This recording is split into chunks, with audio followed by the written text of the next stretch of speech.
Hello. I've received some requests to discuss dual monitors and how to operate that during virtual instruction. Whenever you're teaching, sometimes the screen can become a little overwhelming whenever you start to share the screen and then you can't see your kids on your computer and what you're sharing. So operating with dual monitors really is a great workaround. If you don't have another computer screen lying around, you can use another TV screen. Like I have just a little TV screen that I hook up with an HDMI cable and I have it set up behind my computer. So I am going to show you my setup and give you some tips and tricks to prepare for virtual instruction that will help you set yourself up for success. So this is my setup. My laptop is directly in front of me.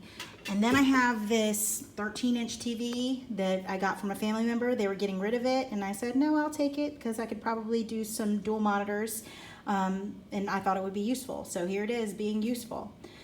You could probably get one of these at the thrift store. Any TV with an HDMI cable will do. So in order to run dual monitors, you don't necessarily have to have an extra computer monitor. You can use just a regular old TV.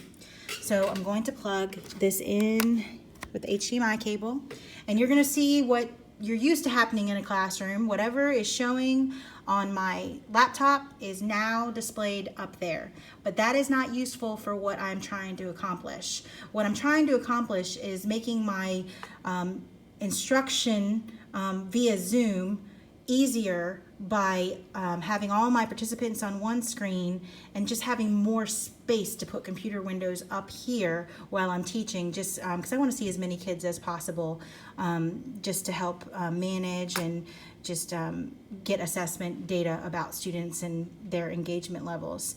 So if you want to make it to where this TV is an extension of your computer, you have to go into System Preferences.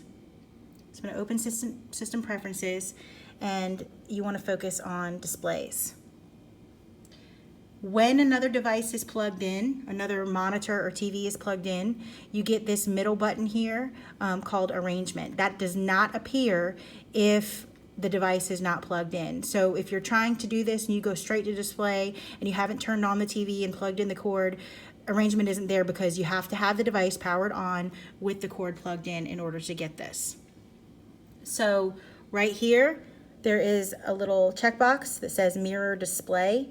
That is whatever's on my computer is on that screen. For what we're trying to accomplish, we want that turned off. And what happens is I have one desktop here, and then I have another desktop up there. So they are different. So now I have desktop 1 and desktop 2. And I can connect them, and I can drag things from this screen. I can click and drag this and move it to that screen there. Now, when I just tried to do that, something really weird just happened. Now notice that this screen is above. So naturally my brain wanted me to move that up, but notice it's like hitting a ceiling. Now, no, there's another way to do it. You could actually press and hold there, and you can move it that way. But an easier way is to create an arrangement here that creates a seamless transition from one screen to the other. And that has to do with the way these two boxes are right here. Now you notice that one of them has a white bar on them. That is, think of it like the master screen. So when you click on it, you can see that there is a red square. That means that this square right here represents my laptop screen, and when I click on this second one, notice the red shows up on the TV. That represents that screen. You want to move these to represent the physical relationship between the two devices. So you see that my laptop is on the bottom and my TV is at the top. I want my main computer with the white bar to be down here, and I want the TV to be on top. Now what does that do? Now when I take my mouse and I move it from here to here, if I move it up all the way to the top, my mouse will travel to the other screen. So watch the mouse, I'll move up, and now the mouse is up there.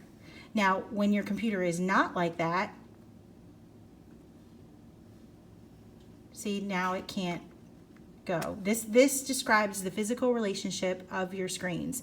Now, since they're beside each other, if I move to the right, if I move all the way to the right of this screen, then my mouse will travel to this screen. So watch what that happens if you watch. I'm going to move all the way to the right, and then at the top you saw my mouse pass to the other screen. So when you're teaching, you want to make sure, just so things happen very naturally, you want to make sure you configure however your screens are physically set up. Some people like to have them side by side. Some people like to have their laptop here, and then maybe their TV is like more to the side. So depending on how you have your physical devices arranged, that's how you're going to arrange them digitally here. Now that one with the white bar, notice that if I move it, okay, I'm going to do that again.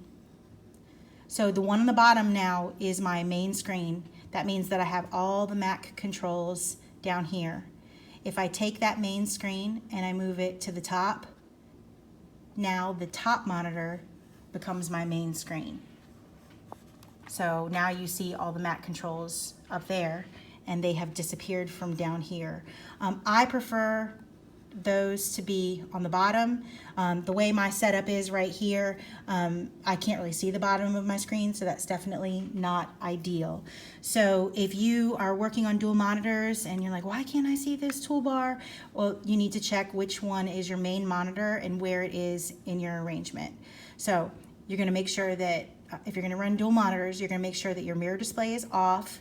You're going to make sure that the master monitor is in whatever position you want. I definitely recommend being your laptop, which is going to be closest to you. And then make sure that these squares represent the physical arrangement of your devices. Now I'm going to talk about two more things, and that is configuring some settings in Zoom so that you can see all of your kids, and then whatever is being shared pops up on the top screen. And then I'm also going to talk about preparing for an actual instructional session, maximizing instructional time by preparing links ahead of time. I'm going to show you how I do that. You notice with the coaches, when we have a lot of information to display, we drop things in the chat box, and we do that very quickly. I'm going to show you behind the scenes how I did that. Maybe you have a great system for it. We'd love to share with colleagues. I'm just going to share with you how I do it, and maybe you'll like that way as well, and then you have more than one way to do it. So on the Zoom app, at the top right, you're going to click on your profile icon, and then you're going to go to settings. Right here, use dual monitors. When this is checked and enabled and you are in a Zoom meeting, anytime a screen is shared, all the participants stay on the bottom, and then whatever PowerPoint, Google slide is being shared pops up on the top. When you are sharing the screen as the instructor, it might not show up on the top there, but what you can do is you can click and drag that window to that top and have it there. And then while you're teaching from the slides up here, you could have all of your kids, as many kids that can be displayed down here. You could have the participants tab for nonverbal feedback on the right, and then you can have the chat box open. So you could see a lot of your students, the participants tab, and the chat box open while you can still see your material up here, and maybe even have your prepared links that you're going to drop in the chat on this little system I'm about to talk about right here. So if you want to use dual monitors, you definitely want to go into the settings on the Zoom app and click use dual monitors. Now I do many different types of meetings. Sometimes dual monitors doesn't do an arrangement that I like, so I usually turn it off and on as I need it. But if it's something that you always want to keep enabled, you just go in one time, and every time you plug in another device, it will behave that way. So that's how to set up for dual monitors. Now for preparing, I'm going to get this one out of the way. Now watch, if I click and drag it from up here and move it down here, it just pops right there. So if things aren't arranged the way you want them while you're teaching, just keep in mind you can move back and forth between them. So I had 2 Zoom sessions today. I had one on the instructional framework, and I had one on formative assessment. Before I even started the lesson, I went through and used an app that comes already loaded on your laptops called Stickies. Some of you may be familiar with that. Some of you may not be.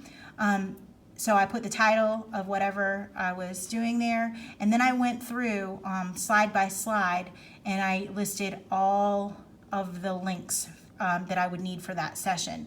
So in this session, slide 4, whenever it was time for me to use these links, I had to post all of them at once.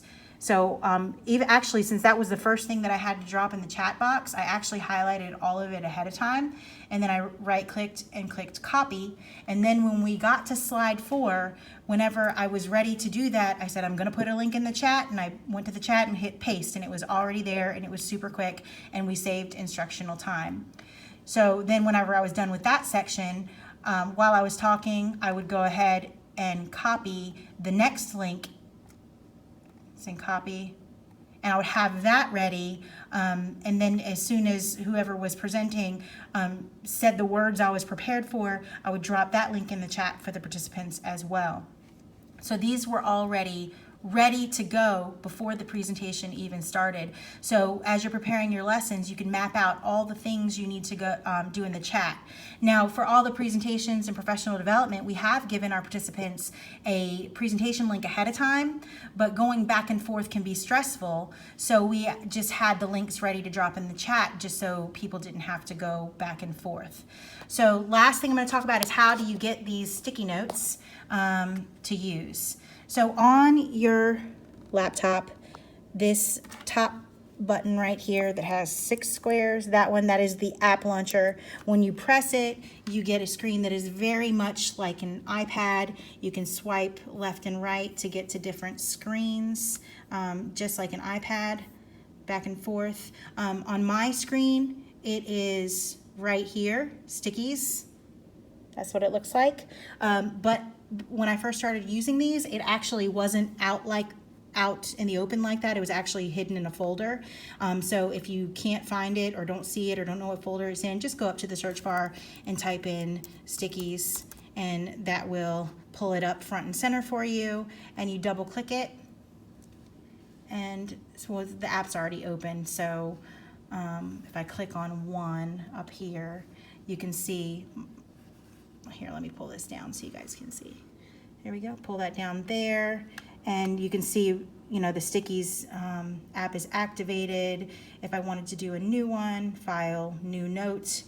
So if I had multiple classes, block 1, block 2, block 3, like I know we have teachers like maybe 2 algebras and a math 8, maybe I would have, you know, my algebra links here for the day, and then in another sticky note, I would have my math 8 links ready to go and be pasted into the chat as I needed them.